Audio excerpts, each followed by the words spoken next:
बच्चों, आज जो कहानी मैं आपको सुनाने वाली हूँ, इसका नाम है नन्हे मुन्ने चूहे चूहिया और भारी भरकम हाथी। बहुत दिन पहले एक झील के किनारे एक बहुत बड़ा नगर था। नगर जितना बड़ा था, उतना ही सुंदर भी था। वहाँ अनेक मंदिर और शानदार इमारतें थीं। नगर में रहने वाले अमीर और सुखी थे। जमाना बीता और एक दिन वह नगर उजड़ गया। लोग नगर छोड़कर चले गए और अपने साथ गाय, बैल, हाथी, घोड़े सभी कुछ ले गए। मगर उस नगर में जो चूहे रहते थे, वे कहीं नहीं गए। नगर के पुराने मंदिरों और इमारतों में चूहे ही चूहे रहने लगे। झील के किनारे का वह उजाड़ नगर चूहों का नगर बन गया। कुछ ही समय में वहां इतने चूहे हो गए जितने पहले कभी नहीं थे। चूहों के परिवार में परदादा परदादी, दादा दादी, माँ बाप, पति पत्नी, चाचा चाची, भाई बहन के अलावा अनगिनत छोटे छोटे बच्चे थे। वे सब मिलजुल कर सुख से रहते थे। उनके नगर में हमेशा कोई न कोई मेला त्योहार होता ही रहता था। कभी वसंत का मेला होता, कभी शादी ब्याह का उत्सव और कभी नाच गाने की धूमधाम। इसके अलावा जन्मदिन और कई दूसरे समारोह तो होते ही रहते थे। चूहों के नगर से दूर एक जंगल में हाथियों का एक झुंड रहता था। झुंड का राजा बड़े बड़े दांतों वाला एक भारी भरकम हाथी था। वह बहुत ही भला और दयावान था और अपने झुंड की भली भांति देखभाल करता था। सभी हाथी उसे प्यार करते थे और उसके लिए सब कुछ करने को तैयार रहते थे। उस जंगल में वे सुख से रहते थे। लेकिन एक समय ऐसा आया कि उन्हें भी मुसीबत का सामना करना पड़ा। कई साल तक वर्षा न होने से सब नदी नाले और ताल तलैया सूख गए। पानी की कमी पड़ गई। हाथी राजा ने पानी की तलाश में कई हाथियों को इधर उधर दूर दूर तक भेजा। पता लगा कि पुराने उजड़े हुए नगर के दूसरी तरफ एक बड़ी झील में पानी है। इस खबर से हाथियों का राजा बड़ा खुश हुआ। आगे आगे राजा और पीछे पीछे हाथियों का पूरा झुंड झील की ओर चल पड़ा। प्यास के मारे उनका बुरा हाल था, इसलिए वे सब जल्दी जल्दी चल रहे थे। उनके रास्ते में वही उजड़ा नगर था जो अब चूहों का नगर बन गया था। हाथियों के झुंड को उसी नगर से होकर गुजरना था। जब वे नगर से होकर गुजरे तो जल्दी में उन्होंने यह तक नहीं देखा कि उनके पैरों से हजारों चूहे कुचलकर मर रहे हैं। जैसे जैसे हाथी आगे चलते जाते, वैसे वैसे और भी चूहे मरते जाते या बुरी तरह घायल हो जाते। चूहों पर भारी मुसीबत आ पड़ी। हजारों लाखों चूहे मर गए। वैद्य चूहों ने घायलों की देखभाल की और परिचारिका चूहियों ने उनकी सेवा की। चूहों के नगर में ऐसी भयानक आफत पहले कभी नहीं आई थी।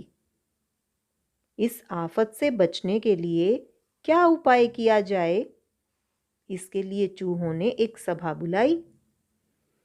सभा में घंटों बातचीत होती रही। अंत में एक समझदार बूढ़े चूहे ने कहा, हमें हाथियों के राजा के पास जाकर इस घटना के बारे में बताना चाहिए। वही नगर के रास्ते से अपने झुंड का आना जाना बंद करवा सकता है। बूढ़े चूहे की बात ली गई। हाथी राजा के पास जाने के लिए 3 चूहे चुने गए। तीनों चूहे हाथी राजा के पास गए और उसे प्रणाम करके बोले, महाराज, आप ताकतवर भी हैं और बड़े भी।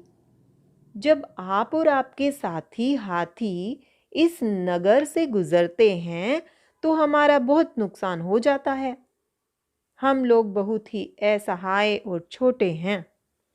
आपके पैरों तले आ जाने से हजारों चूहे कुचले गए और लाखों घायल हो गए हैं। अगर आप फिर से हमारे नगर से होकर जाएंगे तो हम में से कोई भी जिंदा नहीं बचेगा। इसलिए हम आपके पास यह कहने आए हैं कि महाराज, जब आप फिर से जंगल में वापस जाएं तो कृपा करके किसी दूसरे रास्ते से जाएं। आपकी इस कृपा को हम कभी नहीं भूलेंगे और सदा आपके दोस्त बने रहेंगे। देखने में तो हम लोग बहुत छोटे हैं, फिर भी कभी न कभी आपके काम आ सकते हैं। हाथी राजा ने चूहों की बात पर विचार किया और कहा, तुम ठीक कहते हो, जाओ, चिंता मत करो। अब हम तुम्हारे नगर से होकर नहीं जाएंगे। कई सालों बाद एक राजा को अपनी सेना के लिए हाथियों की जरूरत पड़ी। उसने ज्यादा से ज्यादा हाथी पकड़ने के लिए कई आदमी जंगल में भेजे। राजा के आदमी उसी जंगल में आए जहां हाथी राजा रहता था। वहां हाथियों का इतना बड़ा झुंड देखकर वे बड़े खुश हुए। उन्होंने जंगल में कई बड़े बड़े गहरे गड्ढे खोदे और उन्हें पेड़ों की टहनियों और पत्तों से ढक दिया। हाथी राजा और उसके बहुत से साथी उन गड्ढों में गिर पड़े और फंस गए। उन्होंने बाहर निकलने की बड़ी कोशिश की, मगर नहीं निकल सके।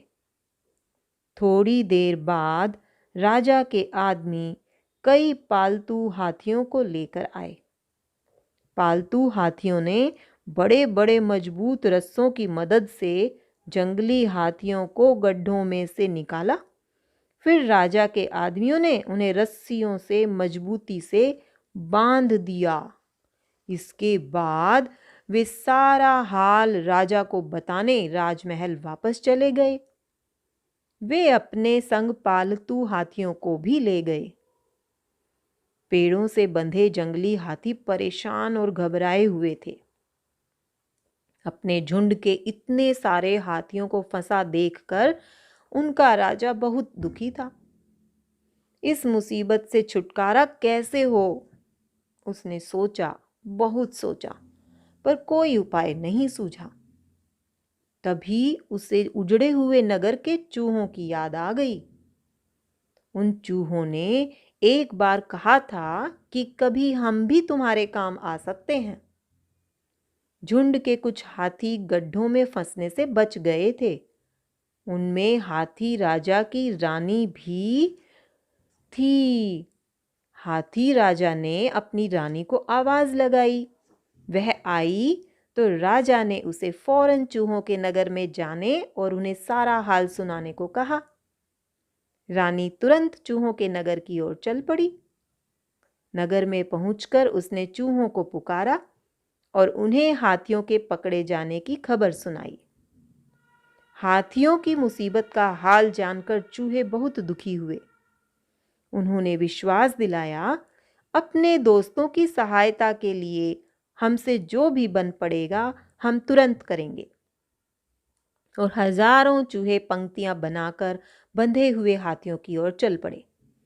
जंगल में पहुंचते ही हर हाथी की रस्सी पर सैकड़ों चूहे एक साथ टूट पड़े। उन्होंने अपने पैने दांतों से थोड़ी ही देर में उनके बंधन काट डाले। सारे हाथी आजाद हो गए। इस सफलता से हाथी और चूहे दोनों ही खुश थे।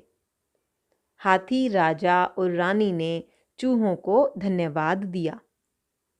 चूहे खुश थे कि वे अपने दोस्तों के काम आए। इसके बाद एक बड़ी दावत हुई।